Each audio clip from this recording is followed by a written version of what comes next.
condition your spirit. This is your job. You got to do it.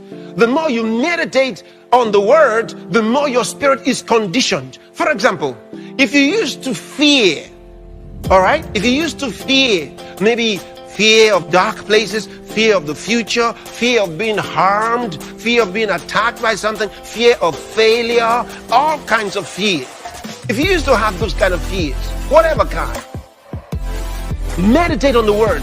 By meditating on the word of God, your spirit will be conditioned.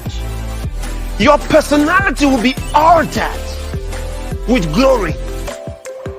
Meaning that the glory of God in the word of God will be manifested in your spirit. You become stronger inside. The boldness of the word of God that has been ministered to your spirit will be released into your action. You find that you're talking differently. You won't have to make an effort. Listen, when you eat your normal food, do you make effort to make yourself grow? No. All you do is you just eat. You just eat and you see it's happening in your body. Before long, you're strong like this. Pastor Titi can tell you how it happens. Oh yeah. If you just all you have to do is just eat. If you eat, it'll show.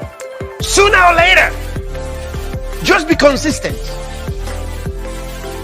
That's all you have to do. You don't have to try to be bold. Don't try nothing. Just put the word in.